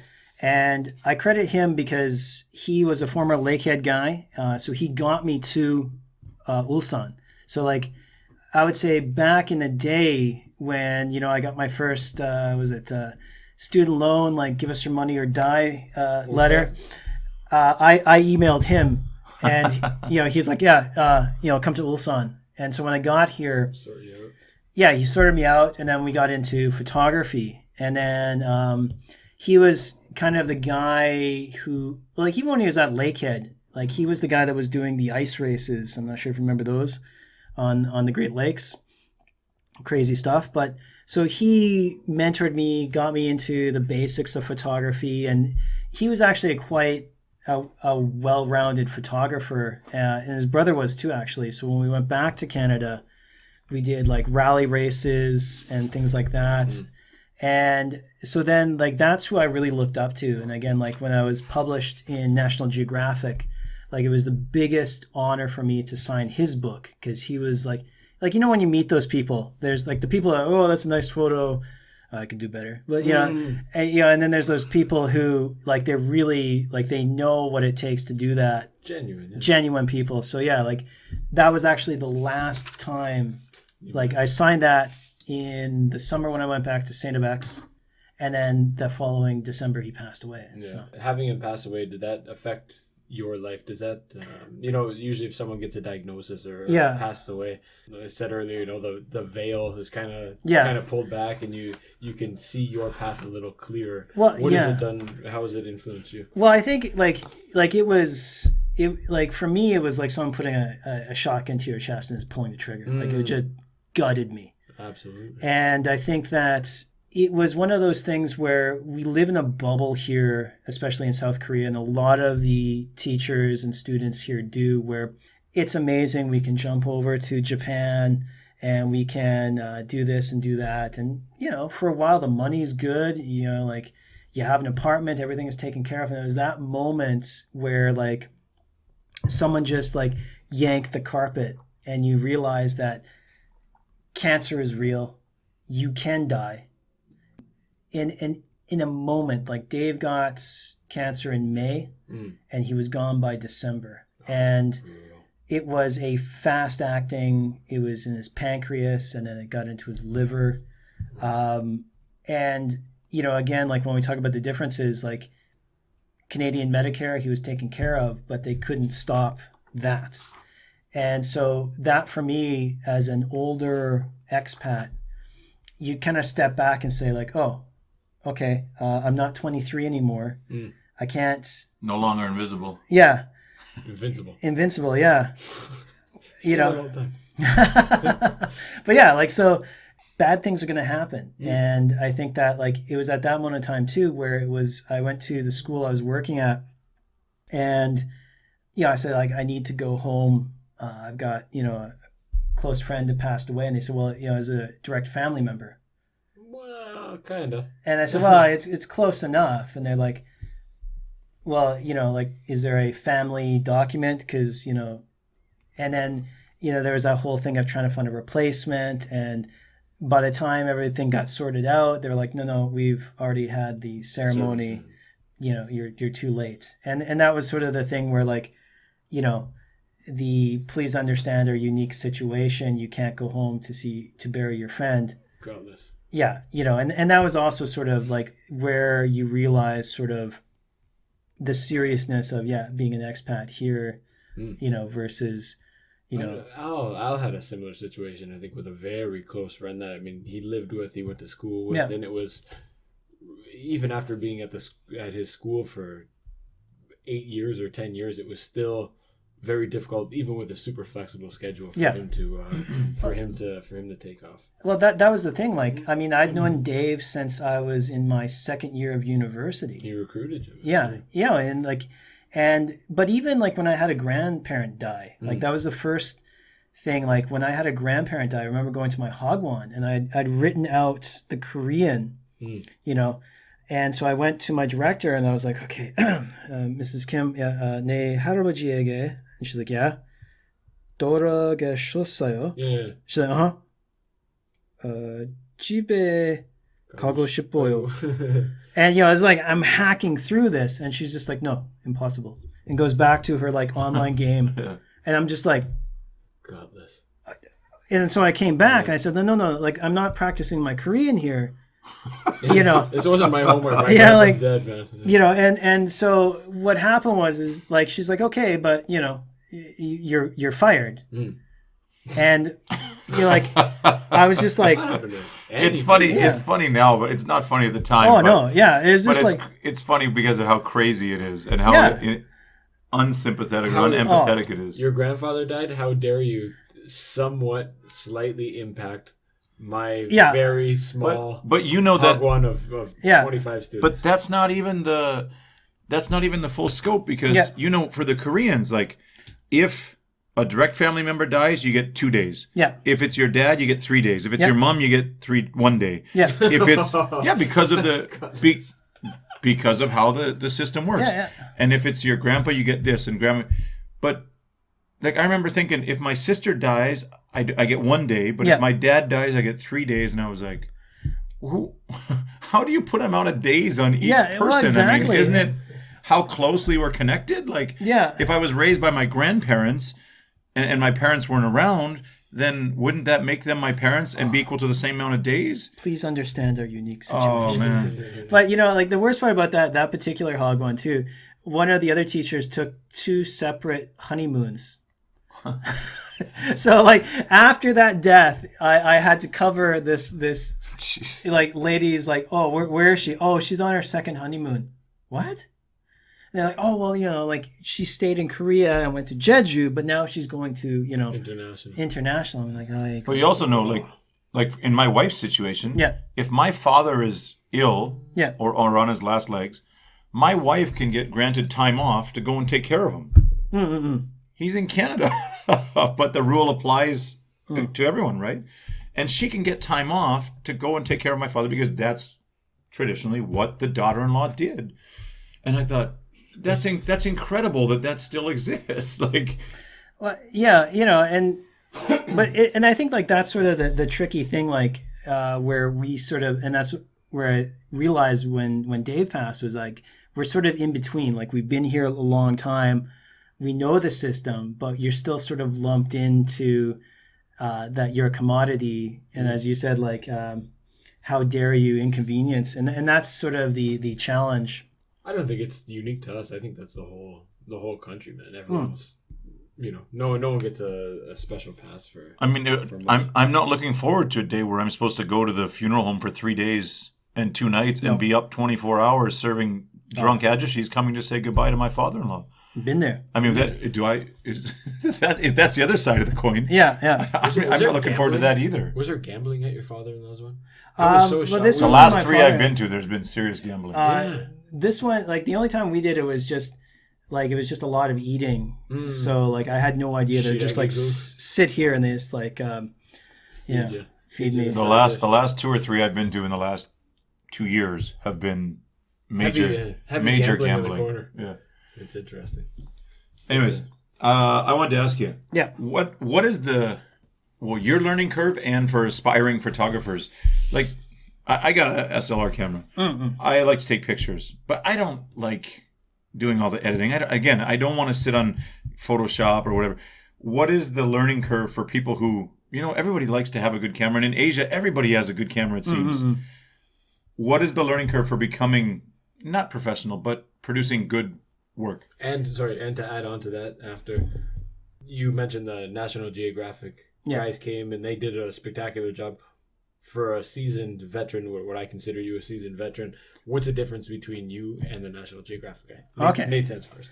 Well, I think the biggest thing is right now, what you have here is probably enough to take good photos because the technology inside of it.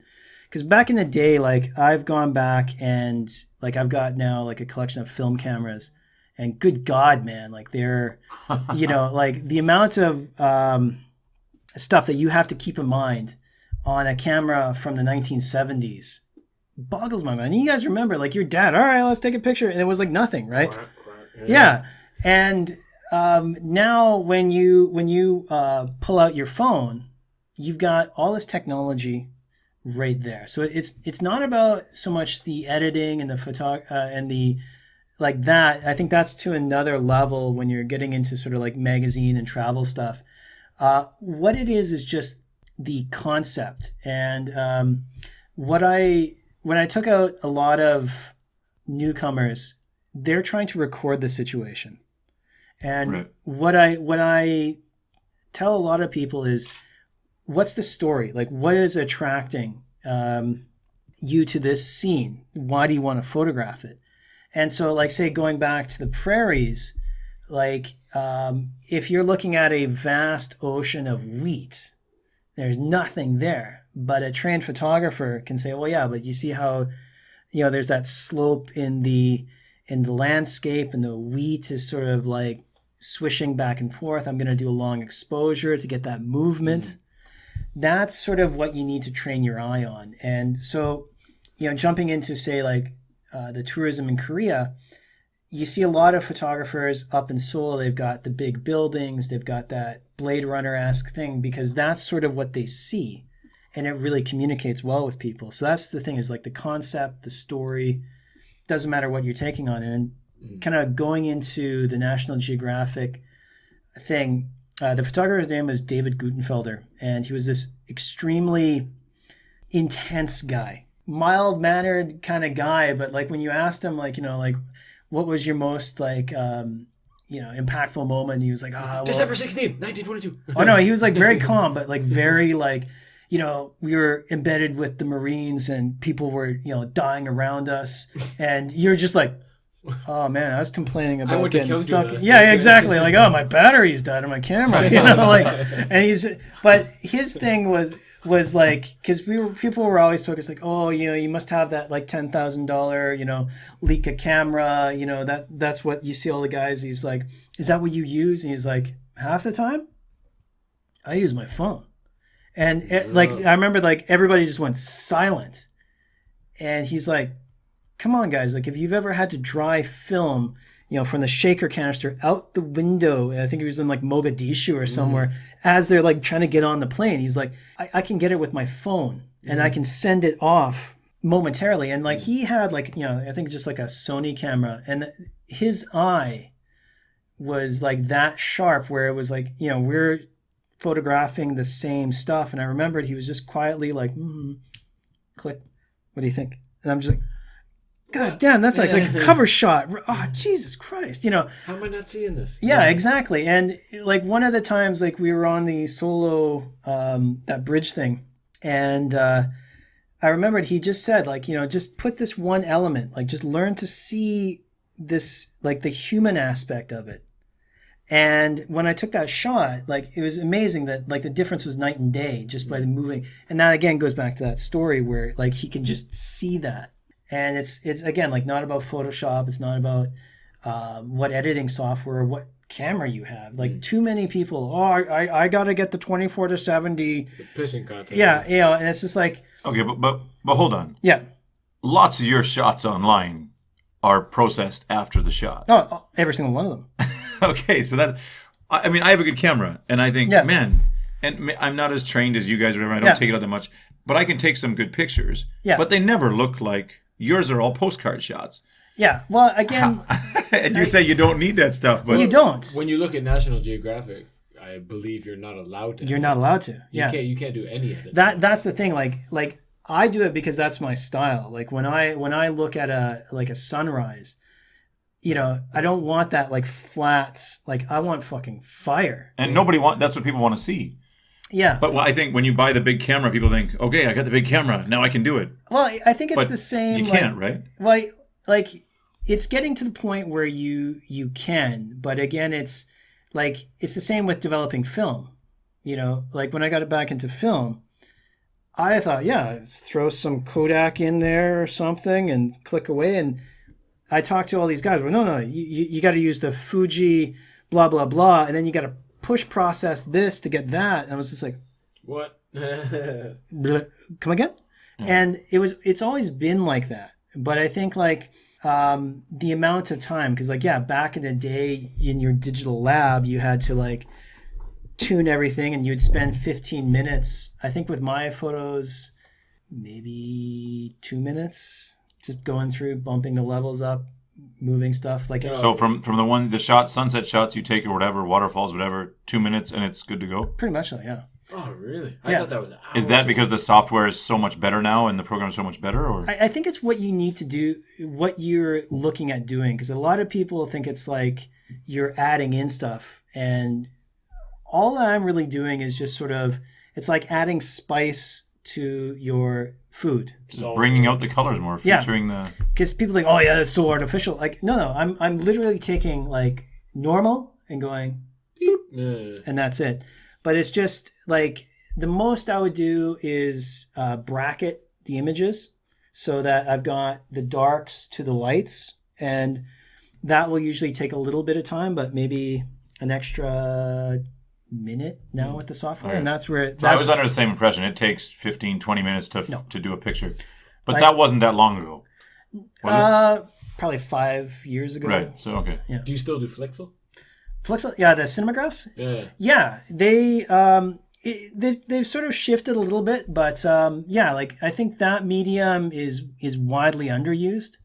Absolutely, I do too. When I see yours, I think those things are awesome. When I saw that for the first time, I imagined 10 years down the road where every frame, every picture frame is just going to be kind of a very thin digital screen and that you can put a Jason Teale kind of running waterfall in it. Actually, it's funny you bring that up because I'm actually beta testing a digital frame right now that's this thin. It looks like a picture frame, but it runs like from your phone. Like I can update it with the Mona Lisa, my gallery, family pictures. Well, my brother-in-law just bought one for mom and dad. He put it up in the kitchen, and I said, "What looks like a little TV?" Yeah.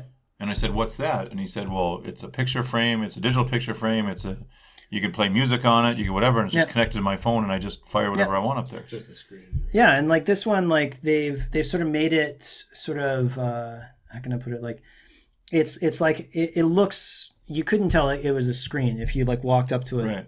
And it's like a Kindle reader kind of. Yeah, like it's not like it's not shiny at all or anything, and then it's completely like it's weird though too because I can just wave my hand past it and it'll just change the image. It's kind of cool. But the cinemagraphs are like what really make this thing sing because you'll just look at the frame and it's like a nice picture, and then the water's moving. Yeah. Moving. Did I eat those mushrooms already? The leaves are blowing. Yeah, exactly. Yeah. And so the technology is there. I think it's just right now just underutilized. Or why is that? I think a lot of people looked at it as a gimmick. Yeah. Just sort of and it never really became a standard thing, despite seeing it in a lot more ads and stuff. I think a lot of people, it's like the emojis or the little hearts on your faces. I think a lot of people expected it to be like that. I like the pictures where they take a picture and they make it all black and white except the monk wearing his orange. Yeah. Like just those ways that they modify I think it's like that. And I think both those techniques are awesome. Yeah, and I think like with that, like the selective color, like that sort of became a cliche, especially with wedding photographers. The roses, red, but still to this day, I think that cinemagraphs like still have their place somehow. But and like I still work with the company. Like they're the ones who sponsored me. They're the ones who got me into the Olympics.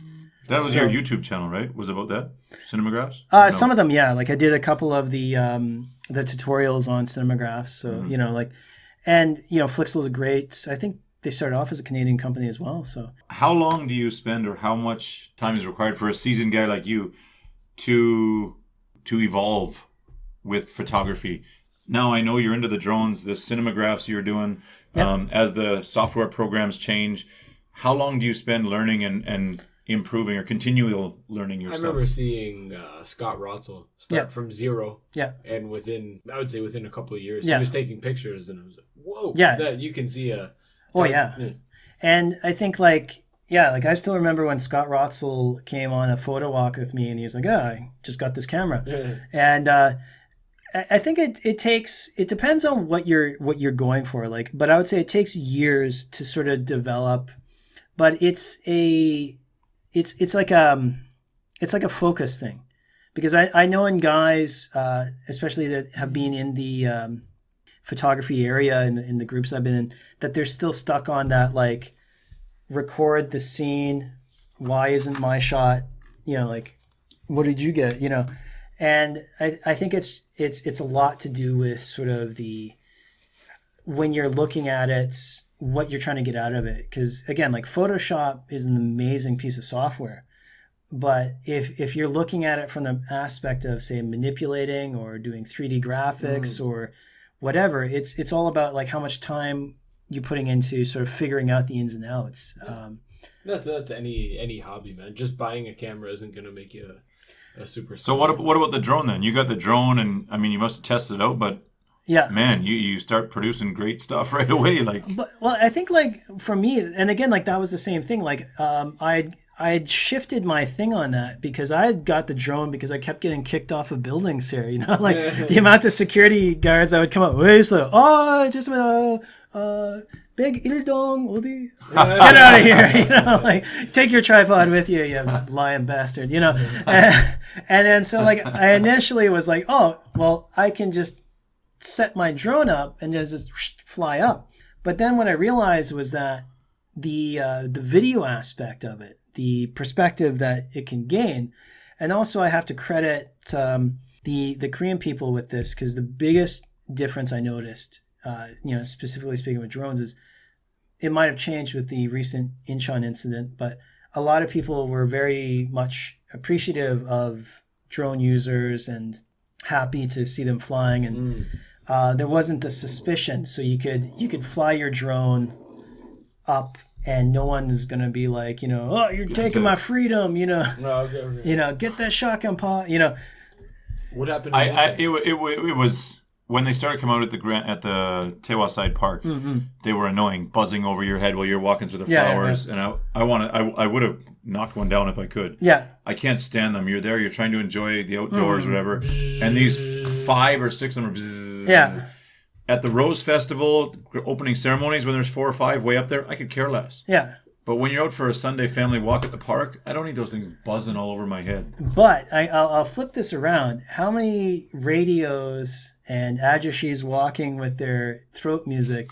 Like, it's because that's sort of the thing. Like, what do you mean? Where I'm in a mountain and then subjected to? Yeah, like when you're hiking, it's like all the way up. Chun, chun, chun, and you're like ajashi, and I think a lot of Koreans don't appreciate that. I think it makes them cringe, and they want to say something, but usually the guy's 70 years old, so they can't. Yeah, exactly. But I think like the amount of times I've had where people like, because again, like what I've said in my blog post and on a recent podcast, it use your brain. Like, I mean, like, if you're like if there's a lot of people around, and this is where a lot of people get like where drone users get into trouble is, like, I'm gonna put this Haeundae Beach. Looking in windows. I don't even think people do that, but I think it's like Haeundae Beach, middle of the summer, and they're zinging past, and it's like, okay, dude, why? Oh, well, I'm doing some filming. Yeah, really low, hovering over a certain, like, get out of here, you Beyonce. Yeah. And I think, like, that's sort of the thing where, like, if it's in a situation where you fly over a couple times, you get the footage, you fly back, or it's in an area where, like, I go early in the morning when nobody's there, at a mid high enough altitude, so you're not running into airplanes, but you're not, giving people buzz cuts. I think it's just common sense. But a lot of people, and this goes back to the Instagram thing, a lot of people, it's like, oh, I think it's a good idea to fly my drone at Tongdosa while the monks are trying to What? moron, you know, like, and you know, and what happened in Incheon was recently they had to ground, I think, 5 planes because some idiot was flying his drone. And I'm like, okay, again, like, where's the one place that you shouldn't fly your drone? Airport? I'm pretty sure this happened in America too. Oh, it happened in. But that being said, I saw you mentioned somewhere that the drone registration and regulations and stuff are coming into effect. When is there insurance and what? Too? And what if we thought at the Rose Festival one year? What if we had really young kids at that time, and what if one flew down and like smacked your kid in the head? Well, I think like the biggest issue here is that like the drone technology makes it almost impossible for that to happen unless, you know, it just drops out of the sky, power down. But which could happen. But yeah, like, I mean, like and this is the thing, like the obstacle avoidance on these things right now is unbelievable. And like the motion tracking, all of that. But the registration is a good thing because the biggest issue that you have are idiots that will be a kilometer away, you know, and they, you know, say their drone discharges its battery, drops out of the sky, lands on, you know, poor little girl. Yeah. And then it's, you know, like, again, like, what are you going to do? Oh, hey, that was me, my bad. Yeah. No, you're just going to be like, chuck the controller. See you later.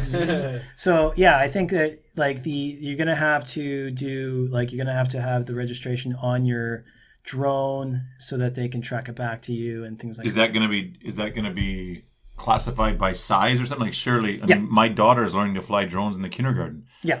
What would be what they're going to go with is basically the same as I think the international standard. So under 250 grams, you don't have to register. So that's a tiny drone. Mid-range, you'll have to register, and I think there's probably some online component. Over like the cinema-sized like monster drones, you're going to have to do a full course. Blimp. Yeah, I'm not sure if they're going to go like as hardcore as Canada, but they will be. I mean, I think it was inevitable, and it's moving that direction, and I think it is good as well. Yeah. Do you want to touch on Olympics? Sure. Yeah. That was pretty cool, man. You mentioned earlier that you got a gig Yep. doing the Pyeongchang Olympics. Why don't you give us a little insight how you came about getting it and your experience while doing it? Well, I think like again, I was touching on Flkcr, like they were doing a lot of these cinematograph booths, and so Visa. That's what it was. Yeah. So Visa was looking for a someone to do that, and then they basically found out that they didn't have space, but they still needed photographers. And what was happening was that they were, I wouldn't say they were on a shoestring budget, but it was a tight budget. And Visa. Yeah. I was going to say, 18% I give them a lot of money. Why is the budget so small? You know, and this is sort of the thing that like when you get into the business, you realize like, you know, like Visa's working on thin margins. Yeah, like they set aside like this chunk, and so they couldn't really secure anybody because also too like the local photographers were like, oh yeah, Visa, okay. Set us up at the Gangnam Sea Mark.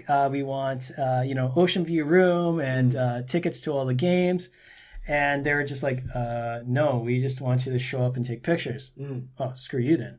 And so they brought me on as their sort of local contact, and then I put together a team, and we were basically tasked with documenting the VIPs, like the board of directors, like the high guys. And it was a very eye-opening experience, to say the least, because you see how corporate it is. The Olympics? Oh, yeah.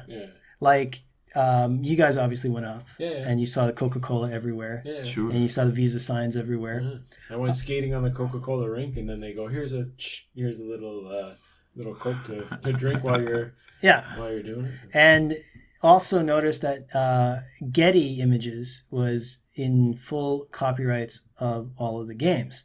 So what we had happen was initially they're like, okay, you're going to go to the the VIP access gold medal games, this is going to be great. And then Getty's like,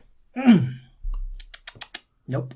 Oh, really? And, even some of my shots I posted on Instagram were taken down because they said anything facing the games is Getty's property. And it was very... Facing, you mean the ongoing games? Yeah, anything recording the game. So I basically had to, as a photographer, keep my back to the games and just photograph the clients.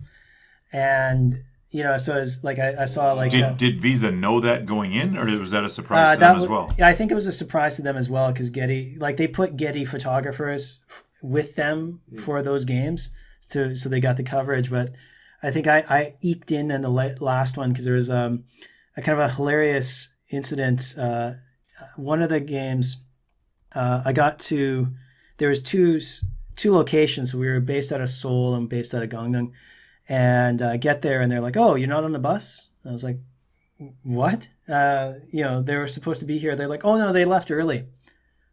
I'm like, "Okay, so I have to be across the country." Yeah.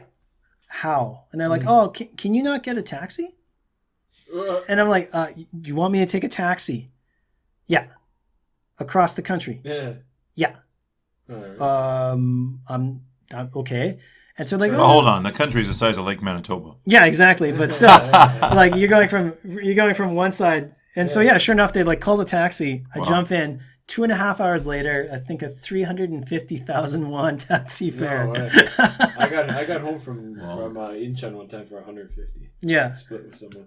But yeah, it was hilarious. And then it was awesome though getting the VIP access, because you're just like you flash the credentials and they're this way. And that looks great on a resume too, man. That you're.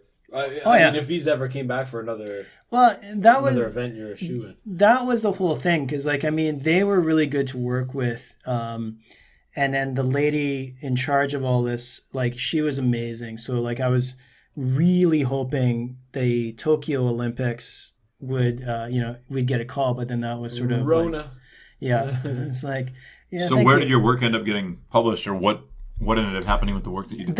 What we were doing is basically like for the high ups, their personal, because what it was like behind the curtain is like when you're that rich, these guys get taken care of. So their friends and family of the board of directors, they would get flown in, picked up at the airport, taken to the Four Seasons Hotel, and then like there was these custom packages. So they would spend the day making Korean food with that the Buddhist monk from the Netflix show, Wow. Then they would get taken to Gyeongbokgung and a tour through there, and then when they got up to Gangneung, they would have the personal coffee. So you'd be following them, taking pictures? Yeah. Oh, yeah. And then so like the games that the one game I was allowed to photograph, that was the the gold medal snowboarding event. And we were in the right up your alley. Yeah, totally. Yeah, and it was like you're not in the nosebleeds. This was the and like it was just unbelievable. Like they had Visa branded everything. So like when they left, like they're like, "Oh, here's some gifts. North Face backpacks, with the Visa logo, that sort of thing." Nice. Does something like that pay well? It does, but that was the other thing. You get a quick lesson on budgets and companies and how far their hands will go into your pockets. Yeah. So, I won't really touch on the finer points, but there was a considerable chunk of the budget that went to the company that set this up for minimal effort. So. That was sort of the live and learn, the middleman. It was really funny because they were paid first and then we were paid after, kind of like your recruiting, right. when you work at the business classes, like absolutely. So absolutely. We had Ryan Estrada on last week, and we talked to him about monetizing his work, and he said that he wasn't interested. He's following his passion, and if it turns out, great. If it doesn't, fine. One, how hard is it to make a living as a photographer, or to make it where you don't have to rely on something else? As he mentioned, he's still teaching just to have the health insurance, all that stuff, because that's the stability, and he can do everything else in in the other time that he has. Are you actively trying to make it big? You got a huge social media presence with all your different stuff. Is the dream or the goal to be a professional photographer full time? And if so, how hard is it to make it to that level? I would say it's I'm going to use the term quixotic. I would say it's Can you use that in a sentence, please? All right. Well, I would say like it's basically if you're trying to become famous, it's never going to happen. It's the quixotic is the pursuit of unreachable goals, basically. Don Quixote. Yeah, you're fighting windmills, and the problem I have is that like a lot of photography is business, and as I noticed in that thing with the 2018 Olympics, but I'll even put this as far back as say with National Geographic, like when I was published. You know, I was doing that dance like Tom Hanks in Castaway, like, I have created fire, you know, like I was doing that, like, I have been published and, you know, dancing around and nothing happened. Like I was expecting like, you know, I open the book and then like my phone starts ringing. Oh yes, I'll do that Everest base camp photo tour. Nothing happens like that. It takes an extreme amount of effort. But it takes an extreme amount of sacrifice. What does it look like? What does a profession? Is it like, again? Is it we're flying you here? You got to shoot this. We're flying you. Is it like a world travel? I think that's what we see in the movies, right? Well, yeah. Like I mean, like it's basically like a lot of times you're gonna get like somebody like if you keep it like say Korea specific, you know, you keep it. You'll get an email where someone will come and say, hey, we're coming here. We need a photographer. This is what we got planned. Can you do it? Yeah. Oh, okay. So you'd be the go-to guy. And yeah, like there's a little creative input, like, or it's maybe like, oh, hey, I saw your photos of, you know, this place. Can we use them in our magazine? Cool. This is our rate. But to make a living, it's business. And a good example of this is I got an email a number of years ago from a well-known hotel chain. They said, can you come to Seoul and Cat's Hotel? Oh yeah, totally. No. But it was you know, it was a pricey place, and they said, well, you know, can you come up and photograph? We saw your colorful photos. We want that. I said, okay, here's my rate. And they said, it's a little bit out of our budget. Okay, so I said, well, you know, I'll cut it if you give me, you know, if you comp me a room because I've got to come up from Ulsan. They're like, Cat's Hotel. You can check in at 11. Yeah. Check out between 2 and 3 a.m. and then check back in at 9. Oh yeah, probably. Yeah. Only get a few bed bugs and an STD, but you know, and so they eventually went with a guy. I think I figured out who they went with for, you know, like maybe like a couple $100. Yeah. You know, and that's sort of the thing with the business is that like someone's always ready to cut your knees. Yeah, like and you know, like if somebody comes up and says like, hey, you know, we're this. Oh, gee, golly, I just started. Yeah, can you take a picture like that? Sure can. Done.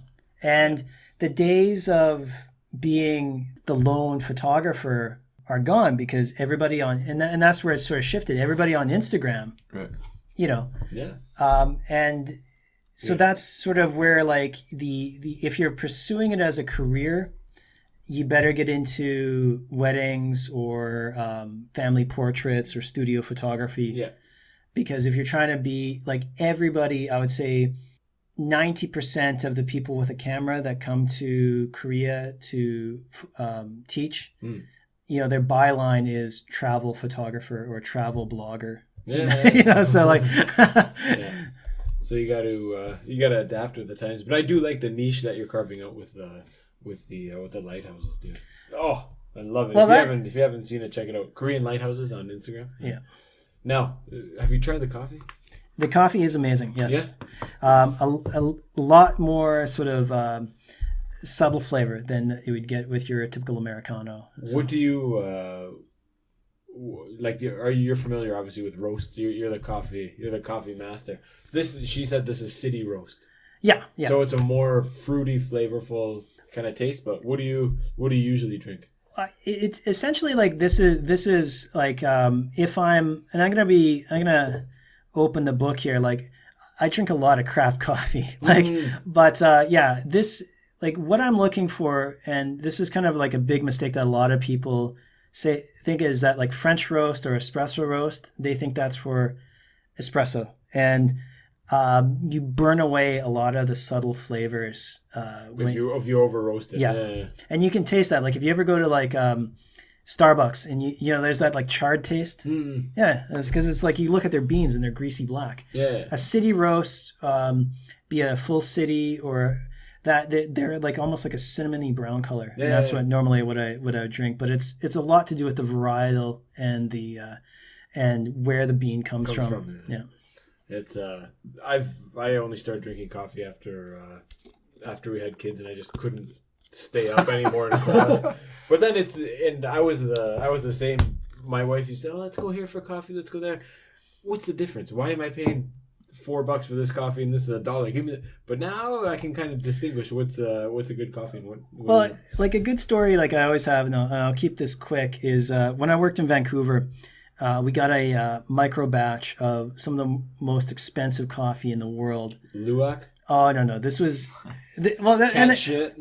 And I've had that too, and it was terrible. But Did you drink it like lukewarm? The guy that brought it in one time to my class. I had it straight from the roastery, and it was like... Straight from the cat's ass? I think so. Like, I think they had one like over the grinder, like, get out here, little bastard. But, no, like, this was, like... When you talk like same with like wine, like this was a micro batch. You know, I think it scored like a 98.9 out of 100. And on what? Jason Teale's approval? I don't know. There's some coffee thing. Like there's a lot of guys who slurp a lot of coffee. So the cafe that I was running bought the whole batch for God knows how much money. Like we were selling a cup for $15. Jeez. And I remember this lady comes in. Fuming, freaking mad because she bought a half pound for $150, and she was like, "This just tastes like any other coffee. You guys scammed me, blah blah blah." And I said, "Well, how did you make it?"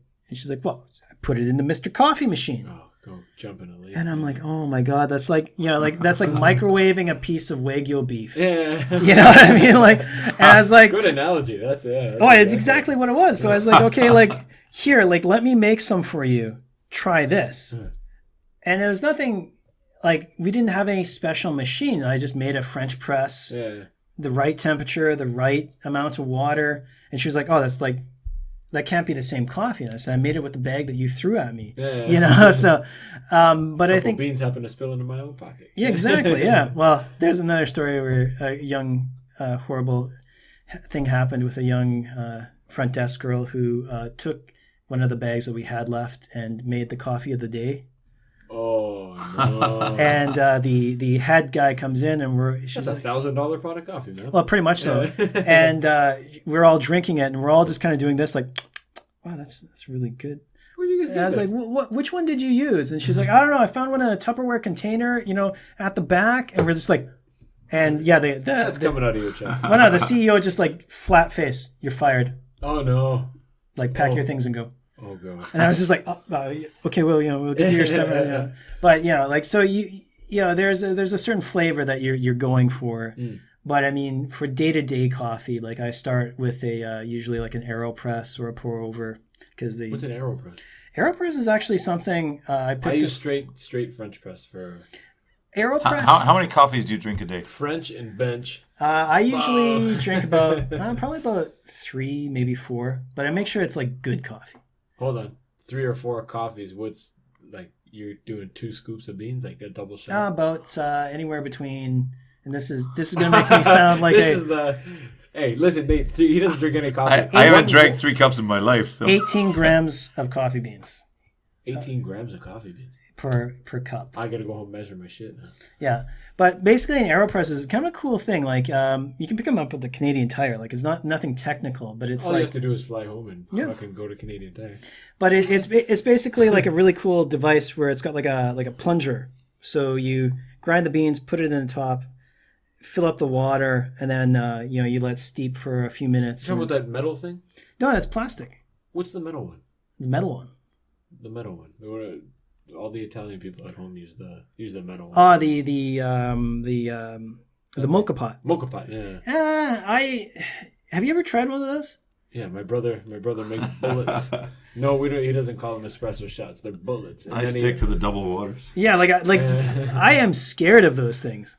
Like. Well, that's. I mean, when we used to go and hung over to the breakfast restaurant I used to work at, and the little old Italian lady like, oh, I make you espresso. Yeah. And she makes you a cup like this of espresso, and dude, your legs are just going. Brrr. Yeah, exactly. Yeah. I was shaking, man.